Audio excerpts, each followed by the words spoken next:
Oprettelsessiden skal du starte med at indtaste dit brugernavn, efterfølgende din e-mailadresse og klinikkens navn.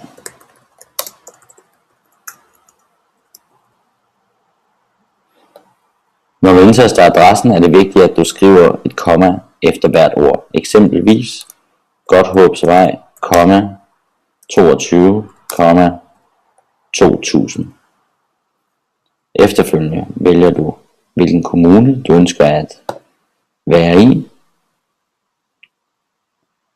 Her vælger du, hvilken type klinik du ønsker at oprette, eksempelvis fysioterapeut.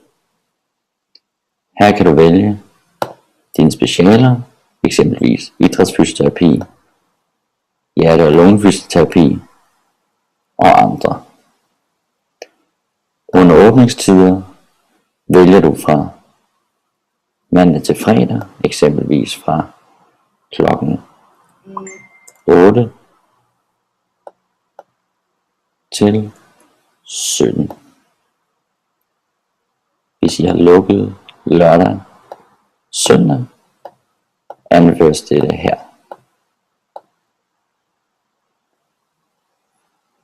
Når du indsætter dit coverbillede, er det vigtigt, at det er et billede, der viser et billede af din klinik, da det er det, der vil fremgå, når folk søger efter det.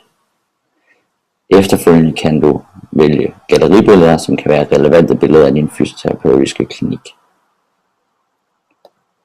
Der skal anføres en beskrivelse, når du opretter dig.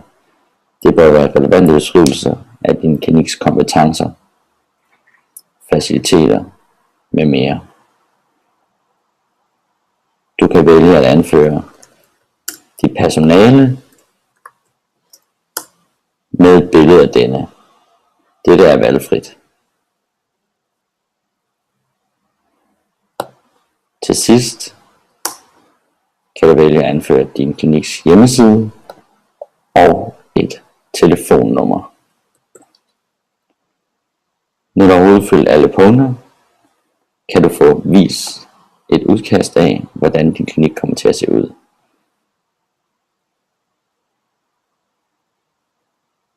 Hvis du er tilfreds med udseendet af din klinik, trykker du blot opret.